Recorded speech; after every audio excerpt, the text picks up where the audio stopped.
오늘 우리에게 주시는 하나님 말씀 베드로전서 3장 8절에서 12절 말씀입니다. 마지막으로 말하노니 너희가 다 마음을 같이하여 동정하며 형제를 사랑하며 불쌍히 여기며 겸손하며 악을 악으로 욕을 욕으로 갚지 말고 도리어 복을 빌라. 이를 위하여 너희가 부르심을 받았으니 이른 복을 이어받게 하려 하심이라. 그러므로 생명을 사랑하고 좋은 날 보기를 원하는 자는 혀를 금하여 악한 말을 그치며 그 입술로 거짓을 말하지 말고 악에서 떠나 선을 행하고 화평을 구하며 그것을 따르라. 주의 눈은 의인을 향하시고 그의 귀는 의인의 간구에 기울이시되 주의 얼굴은 악행하는 자들을 대하시느니라 하였느니라. 아멘. 아멘. 우리는 지난 시간 불신 남편과 사는 방법, 이란 불신 남편과 사는 방법에 대해서 서로 나누었습니다. 사실 신앙이 다른 또 믿음이 없는 남편들과 사는 아내들의 힘듦, 고민, 이것은 헤아릴 수 없을 정도로 고민도 많고 힘들기도 하다는 것은 우리 모두가 다 경험해 봤기 때문에 여러분들이 잘 아시리라고 생각합니다. 그럼에도 불구하고 내 신앙을 지키면서도 그 남편을 포기할 수 없는 이유를 말씀드렸습니다. 왜냐하면 남편 구원을 위한 통로로 아내를 세우셨기 때문에 구원에 대한 작정, 구원에 대한 주권은 오직 하나님께 있습니다. 그럼에도 불구하고 하나님께서는 아내들의 믿음 그리고 정결한 행실을 통해서 불신 남편들을 구원하기를 기뻐하셨다. 이것이 베드로전서 3장 1절에서 7절 말씀을 통해서 주셨던 결론입니다. 그러면서 오늘 본문에서는 고난의 때, 마지막 때를 살아가는 성도들에게 하나님의 은혜로 부르심을 받아 하나님의 자녀된 성도들이 교회 안에서 또 교회 밖에서 서로가 어떤 모습으로 살아야 하는가, 불신자들 뿐만 아니라 성도 상호 간에도 이런 모습으로 살아야 한다라는 것을 두 가지로 우리에게 가르쳐주고 있는데, 그 첫 번째가 뭐냐 하면은 형제를 동정하며 사랑하라, 이렇게 말씀하십니다. 8절 말씀 보니까 마지막으로 말하노니 너희가 다 마음을 같이하여 동정하며 형제를 사랑하며 불쌍히 여기며 겸손하며 그랬습니다. 오늘 본문을 기록하고 있는 베드로 사도는 이미 자신이 알고 있었습니다. 죽음의 위기를 느끼고 있었고 이미 네로의 박해가 이제는 시작된 시점이었고 그 박해가 굉장히 점점 더해갈 것을 알고 있었기 때문에 이 편지를 받고 있는 성도들도 그런 핍박이 다가올 것을 이미 다 알고 있었습니다. 그래서 이러한 때에, 핍박기에, 고난의 때에 불신자들로부터 어떤 애매한 고난을 당하고 어려움을 당하고 성도 상호 간에도 같은 고난을 당하고 있을 때에 우리 믿음의 사람들은 어떻게 처신해야 하는가? 어떤 자세를 가지고 어떤 모습을 가지고 살아가야 하는가? 그것을 한마디로 8절에서 말씀하면 동정하고 사랑하라는 것입니다. 이것이 핍박과 고난과 죽음을 앞두고 있는 교회 공동체에게 주시는 가장 필요한 덕목입니다. 동정하라는 말씀은 무슨 뜻입니까? 다른 사람에게 임하는 고통을 내가 마치 당하는 것처럼 같이 아파하고 같이 느끼고 함께 고통받는 것을 말합니다. 이것이 성경에는 채울이다, 동정하다, 그런 뜻의 의미가 되겠습니다. 사랑하는 성도 여러분, 지금을 가리켜서 모든 사람들이 마지막 때다, 말세 지말이다, 그렇게 말을 합니다. 마지막 때를 사는 우리 마음속에 회복되어야 할 마음이 있다면 그것은 동정하는 마음 그리고 사랑하는 마음입니다. 같이 공감하고 같이 느끼고 같이 아파하고 같이 기뻐하는 것. 그런데 오늘날 세상을 한번 보시길 바랍니다. 특별히 가정을 보십시오. 가정은 어떻습니까? 부부가 서로 상처를 주고받고 부모 자식 간의 갈등이 일어나고 가정 안에서 얼마나 많은 폭력들이 상처들이 얼마나 많이 일어나고 있습니까? 돈 문제 때문에, 성격 문제 때문에, 아니면 부모의 욕심 때문에. 여러분, 고통받고 있는 부부, 고통받고 있는 자녀들, 그래서 탈선하고 가정이 깨어지고 이 모든 이러한 아픔들이 이 시대에는 엄청나게 많은 사람들이 고통을 받고 있는 것을 우리는 볼 수가 있습니다. 교회는 또한 어떻습니까? 교회에서 분쟁이 일어나고 다툼이 일어나는 것은 불행하게도 이제는 흔한 일이 되어버렸습니다. 아무개 교회가 지금 분쟁이 일어났다네, 다툼이 일어났다네, 이것이 이제는 뉴스거리가 되지 않을 정도로 도처에서 이런 분쟁과 다툼과 아픔의 소식들이 지금 일어나고 있습니다. 교회가 함께 슬퍼하지 못하고 다른 사람 성도들의 아픔에 동참하지 않는 이러한 신앙이 개인주의화되고 간섭받기 싫어하고 익명으로 조용히 다니기를 원하고 편하게 믿고 싶어하는 이러한 서구 풍조, 서구 교회의 풍조가 우리 교회 안에, 우리나라 안에 들어오고 있습니다. 사도 베드로는 이러한 성도 상호 간에 고난이 오고 밖에 시대가 다가오면 자신만 피하려고 하지 말고 남의 일로 생각하지 말고 동정하는 마음을 서로 가지라고 권면하고 있습니다. 그러기 위해서는 서로가 서로에게 마음의 문을 열어야 합니다. 성도 상호 간에 남이라고 하는 생각을 버려야 합니다. 여러분, 우리 모두는 예수 그리스도 십자가 보혈 앞에서 우리는 한 형제요 한 가족이 된 줄로 믿습니다. 같이 느끼고 같이 아파하고 같이 공감하는 것. 그래서 8절에 보니까 너희가 다 마음을 같이하여 동정하며 여러분, 동정하기 위해서는 상대방이 남이다라는 생각을 갖지 않는 것뿐만 아니라 상대방이 또한 내 마음속에 들어와 있어야 됩니다. 이제는 남이라고 여기지 않는 것이 중요한 것이 아니라 그 상대방을 적극적으로 믿음의 형제로 받아들이고 내가 섬겨야 하고 내가 사랑해야 되고 내가 함께해야 할 하나님의 자녀라고 하는 의식을 가지고 마음의 문을 열고 상대방 형제들을 가슴으로 품어야 됩니다.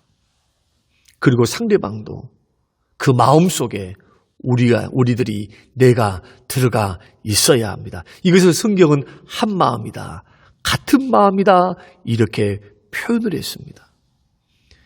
교회가 같은 마음으로 기도하고 같은 마음으로 회개하고 같은 마음으로 섬길 때 그 교회는 부흥의 기적, 축복의 기적, 은혜의 기적이 일어날 줄로 믿습니다. 오순절 마가의 다락방에 기적을 이루었던 초대교회 예루살렘 교회가 그렇습니다. 성경은 동정하면서 더 나아가서 무엇을 하라고 말합니까? 8절 형제를 사랑하라 그렇게 말씀했습니다.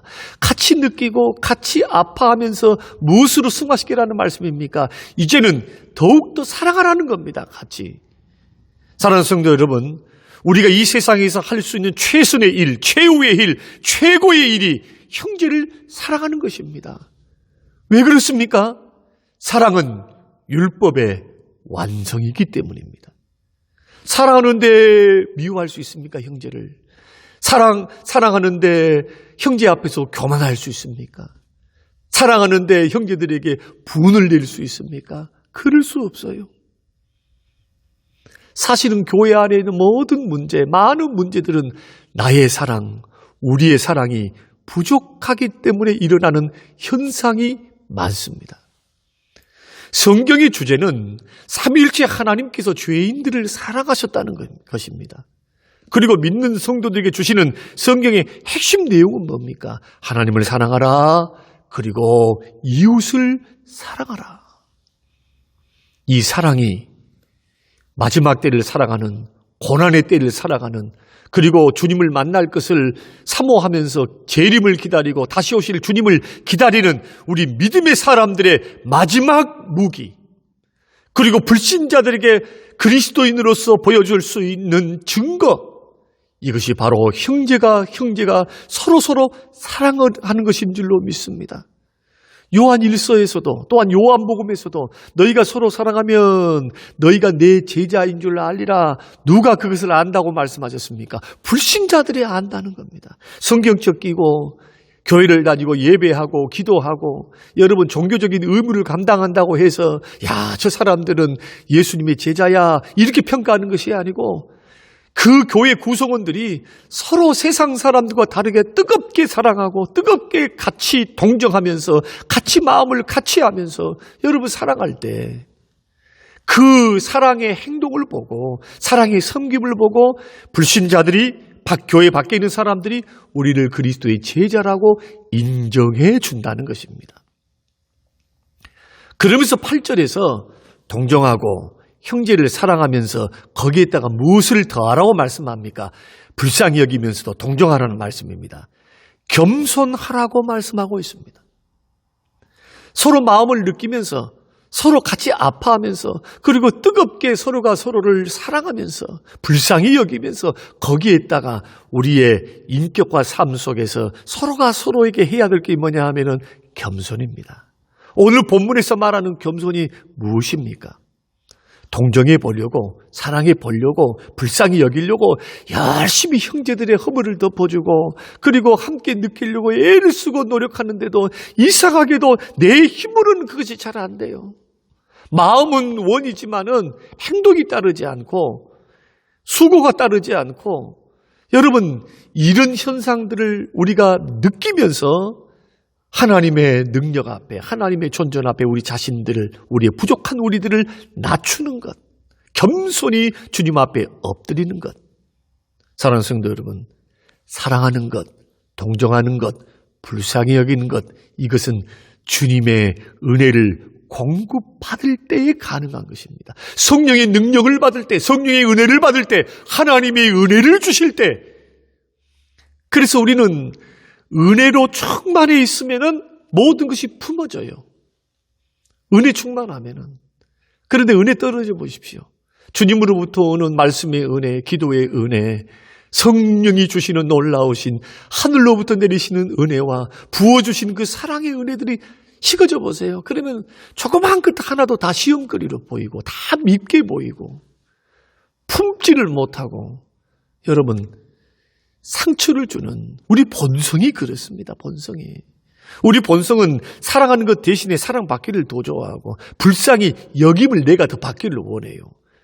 공감해 주기보다도 이 공감해 주고 함께 해주고 들어주고 하는 것을 힘들어해요, 사람들은. 그런데 오히려 자기는 공감받기를 원합니다. 내가 어려움을 당하면 가슴 아파해 주기를 바랍니다. 이것이 우리들의 본성입니다. 이것을 뛰어넘을 수 있는 방법, 겸손입니다. 이 모두가 하나님의 은혜로 됩니다. 하나님의 능력으로 됩니다. 성령의 능력으로만 된 줄로 믿습니다. 이렇게 기도하는 것. 그래서 우리는 내 힘으로 잘 안 되기 때문에 능력을 의지하고 하나님 앞에 나아가 기도하는 것입니다. 그러므로 이것을 깨닫는 우리들, 우리의 부족을 깨닫는 우리들이 취할 수 있는 태도, 긍휼히 여겨야 되고 불쌍히 여겨야 되고 사랑해야 되는데 그러지 못하는 나를 바라보면서 형제들에게 낮아져서 겸손히 주의 은혜를 구하는 것, 이것이 성경이 말하고 오늘 본문이 말하는 겸손입니다. 사랑하는 성도 여러분, 우리는 원수는 사랑하지 못한다 할지라도 이웃은 사랑해야 될 줄로 믿습니다. 우리 속에 약하고 부족해서 겸손하지는 못한다 할지라도 교만해서는 안 될 줄로 믿습니다. 고린도전서 13장 4절에 사랑은 자랑하지 아니하며 교만하지 아니한다고 했습니다. 은혜로 부름을 받은 하나님의 자녀들은 주위에 있는 형제들을 동정하고 형제들을 사랑하고 불쌍히 여기면서, 그러면서도 겸손함으로 섬기는 하나님의 사람들이 되어져야 될 줄로 믿습니다. 이것이 은혜로 부름을 받은 하나님의 자녀들의 삶의 모습이라고 오늘 본문은 말씀하고 있습니다. 두 번째로는 악을 갚지 말고 복을 빌어 주어야 합니다. 9절에서 11절 말씀 보니까 악을 악으로 욕을 욕으로 갚지 말고 도리어 복을 빌라. 이를 위하여 너희가 부르심을 받았으니 이는 복을 이어받게 하려 하심이라. 10절 그러므로 생명을 사랑하고 좋은 날 보기를 원하는 자는 혀를 금하여 악한 말을 그치고 그 입술로 거짓을 말고 악에서 떠나 선을 행하고 화평을 구하며 그것을 따르라. 그런데 오늘 본문에서 말하는 악으로 갚지 말라 할 때 이 악을 악으로 갚지 않고 욕을 욕으로 갚지 않는 도구를 말씀하고 있습니다. 10절에는 악한 말, 거짓말, 언어 생활입니다. 11절에는 악으로 했습니다. 악행입니다. 악에서 떠나 악행입니다. 이 말씀은 시편 34편 12절에서 16절 말씀을 인용했습니다. 한마디로 말씀드리면 우리가 불신자가 됐든 신자가 됐든 한마디로 언어 생활과 행동을 통해서 우리들이 죄 짓는 것을 조심하라는 말씀입니다. 죄를 지을 때 가장 쉽게 먼저 많이 짓는, 쉽게 지으면서도 많이 짓는 우리 신체의 기관이 어디에 있습니까? 입입니다. 우리가 마음과 생각에 죄가 머물러 있을 때는 그래도 교정할 기회가 있어요. 어떻게 교정합니까? 예수 이름으로 죄된 생각을 몰아내고 예수 이름으로 죄된 성향을 몰아내고 금식하면서 기도하면서 말씀으로 물리치면서 교정할 기회가 있어요. 그러나 말과 행동으로 말로 내뱉은 말 주워 담을 수 없지요. 행동으로 범죄를 하면은 결과가 따라옵니다. 죄에 대한 책임을 져야 합니다. 그런데 이 쉽게 죄를 지을 수 있다는 것, 이것이 파급 효과가 너무 큽니다. 죄는 쉽게 지을 수 있는데 그 파급 효과가 엄청나요. 이 말 한마디 때문에 사람이 자살도 하고 말 한마디 때문에 사람을 매장시킬 수 있고, 여러분 얼마나 무섭습니까? 근데 문제는 뭐냐? 그리스도인이라 할지라도 예수 믿고 구원받은 사람이라 할지라도 이 언어 생활을 잘 하기가 매우 어렵다는 겁니다.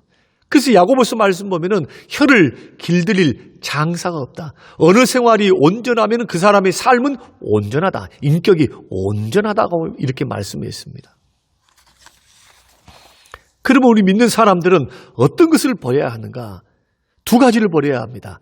악한 말입니다. 악한 말이라고 하는 것은 상대방에게 상처 주는 말이에요. 이게 악한 말입니다. 우리가 서로 사랑하고 우리가 서로 동정하고 우리가 서로 불쌍히 여기고 우리가 겸손함으로 사는 것의 반대말이에요. 교회 안에서 자꾸 상대방에게 상처 주는 말을 하는 말, 농담도 상처가 되게 하고 말하는 것도 상처가 되게 하고 쉽게 말해 숨뿍 생각 없이 거르지 않고 하는 그 말들, 여러분 이런 말들 조심하셔야 합니다. 그리고 이 악한 말이란 하나님께서 기뻐하시지 않는 말, 하나님이 듣기에 하나님이 보시기에 기뻐하지 않는 말들이 악한 말들입니다. 이런 말들은 조심해야 됩니다. 두 번째는 거짓입니다.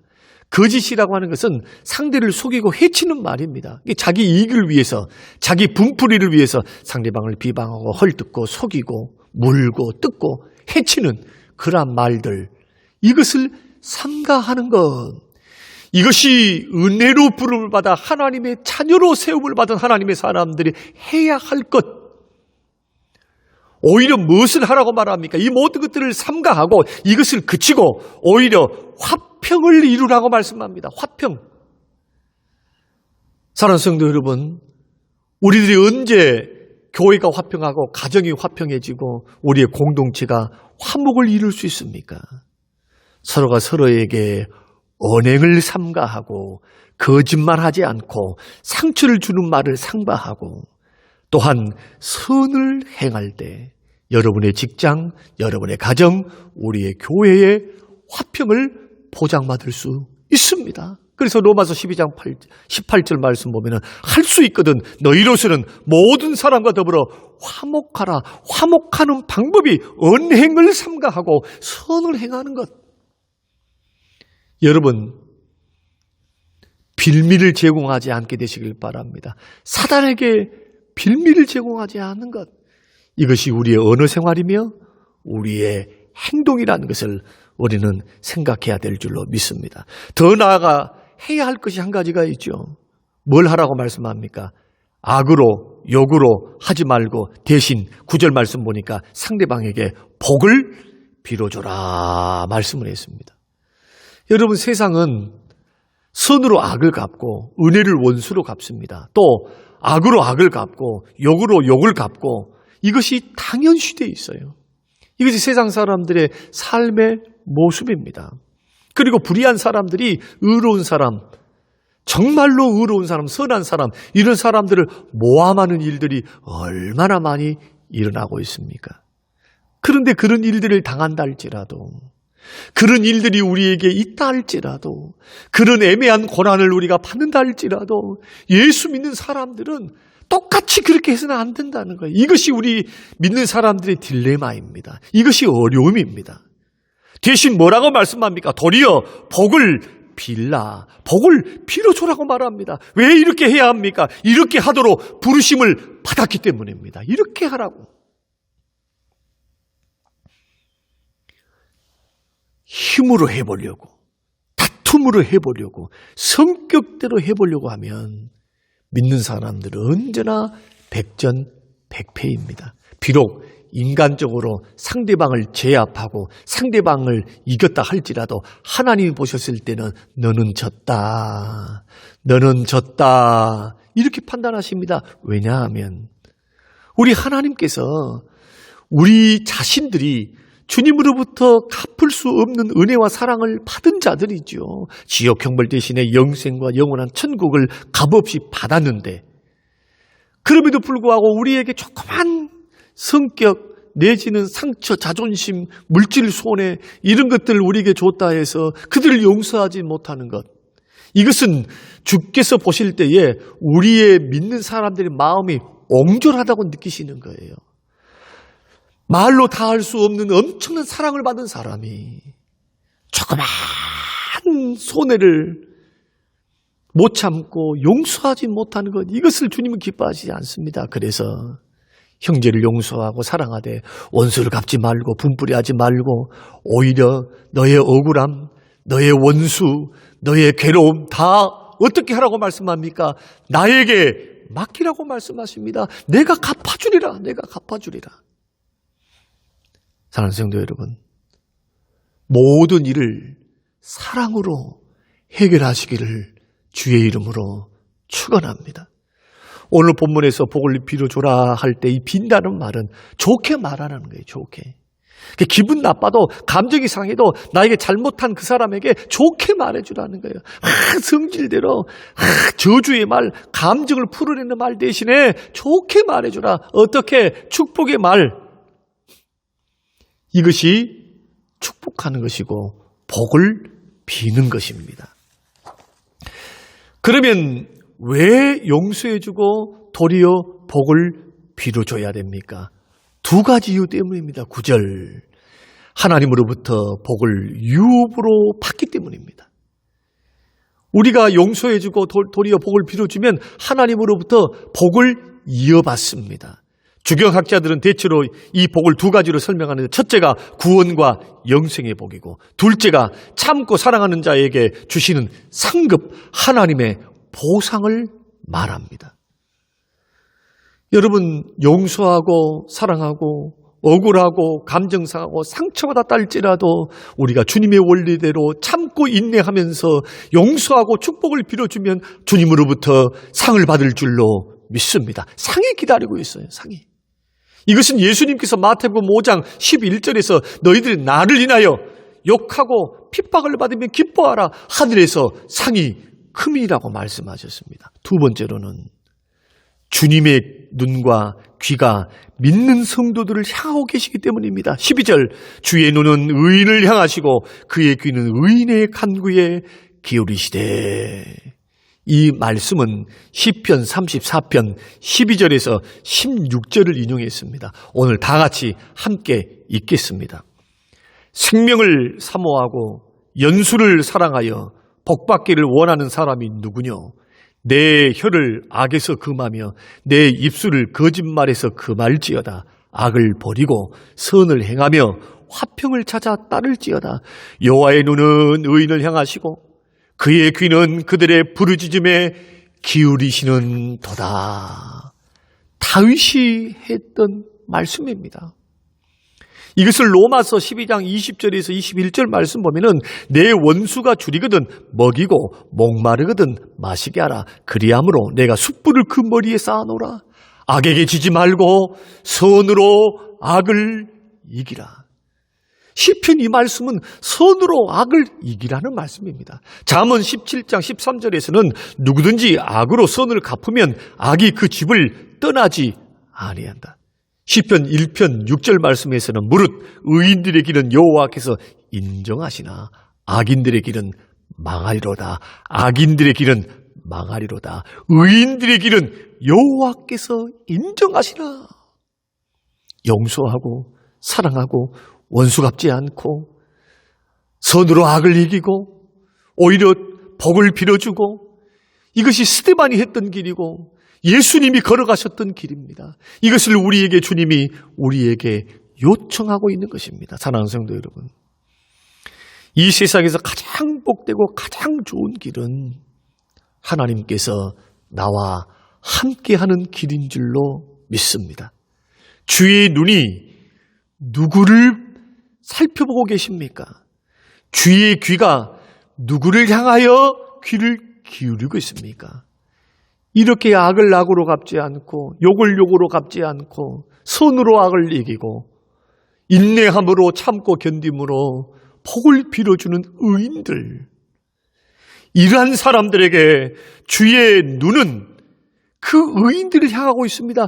어떻게 향하고 있습니까? 곧바로 역사하시려고, 주께서 어떤 어려움이 없는지, 도와줄 것은 없는지, 무슨 위급한 일은 만나지는 않았는지 주님은 늘 살펴보셔서 도와주시려고 주의 눈은 의인들을 향하고 계십니다. 주님의 귀는 누구를 향하고 있습니까? 의인들을 향하여 귀를 기울이고 계십니다. 뭐 하시려고? 위기의 순간에, 필요할 때에 하나님께서 그들의 부르짖음에 곧바로 응답하시기 위해서 주님께서 귀를 기울이고 계신 줄로 믿습니다. 그러므로 형제를 동정하며 형제를 불쌍히 여기고 사랑하는 성도, 그리고 겸손하게 섬기는 성도, 악을 악으로 갚지 않고 복을 빌어주는 성도들에게 주님은 도와주시고 살펴보시고 기도 응답의 축복을 주시려고 귀를 기울이시는 것입니다. 저는 오늘 마지막 때에 하나님의 은혜로 부름받아 하나님의 자녀된 우리 모두가 이런 모습으로 살아갈 수 있게 되시기를 주의 이름으로 축원합니다. 사랑하는 성도 여러분, 믿음의 형제들은 절대로 적이 아니고 남이 아닙니다. 우리 모두는 영적 동역자요, 영적 동지들입니다. 서로 불쌍히 여기십시오. 내 마음에 들지 않는 것이 있고 내 눈에 차지 않는 것이 있고 정말로 나에게 상처를 주고 아픔을 준다 할지라도 일단 예수 그리스도를 믿고 믿음으로 구원받아서 등록해서 한 교회의 성도가 되었다면 우리의 마음은 주의 마음을 닮아 그들을 서로 품어주고 같이 공감하고 느끼고 사랑하고, 그러면서도 악을 악으로 갚지 않고 욕을 욕으로 갚지 않고 부지런히 복을 빌어주십시다. 사랑은 허다한 허물을 덮습니다. 이때에 주시는 놀라운 구원과 영생의 복, 하늘의 상급. 그러면서도 주님은 이러한 의인들, 이런 믿음으로 사는 사람들에게 주님은 언제나 눈을 거두시지 않습니다. 늘 쳐다보고 계십니다. 뭐 하시려고? 도와주시려고. 귀를 기울이십니다. 뭐 하시려고? 기도에 응답해 주시려고. 이런 축복과 섬김이, 이런 자세가 우리 모두의 자세가 되시기를 주님의 이름으로 축원합니다. 고마우신 하나님 아버지, 은혜 받아 은혜로 부르심을 받고 하나님의 자녀된 하나님의 백성들이 믿음의 형제들과 더불어 살아갈 때, 불신자들과 서로 살아갈 때 어떤 자세, 어떤 태도로 살아야 하는가, 그리고 그런 바른 태도, 자세로 살 때에 주님이 주시는 복, 주님이 주시는 은혜를 노래하게 하시고 깨닫게 해주신 것을 고맙습니다. 주님, 이 일은 우리의 힘으로 할 수 없음을 고백합니다. 공감해 주기를 원하고, 사랑하기를 원하고, 참기를 원하고, 허물을 덮어주기를 원하고, 주님, 그런 마음은 있지만 우리 마음속에는 너무나 많은 죄성들이 있습니다. 주여, 부족함들이 있습니다. 참아주지 못하고 성격과 분노를 바라고 판단하고 시기하고 질투하며 형제를 가슴 아프게 하는, 받은 대로 갚는 하나님, 부족한 모습들이 있음을 주 앞에 고백합니다. 주님, 용서하여 주시옵소서. 회개합니다. 주님, 용서하여 주시옵소서. 뜨겁게 주님처럼 사랑하게 하여 주시옵소서. 동정하게 하여 주시옵소서. 성령의 능력을 주사 불쌍히 여길 수 있도록 같은 동역자, 같은 동지로서 살아가고 있습니다. 주여, 서로 불쌍히 여기는 믿음의 삶 살 수 있도록 은혜를 베풀어 주옵소서. 감사드리며 예수님 이름으로 기도드리옵나이다. 아멘. 지금은 부활이요 생명 되신 우리 주 예수 그리스도의 은혜와 아버지 하나님의 살아계심과 성령님의 충만 교통 위로하심이 영원토록 함께 계실지어다. 아멘.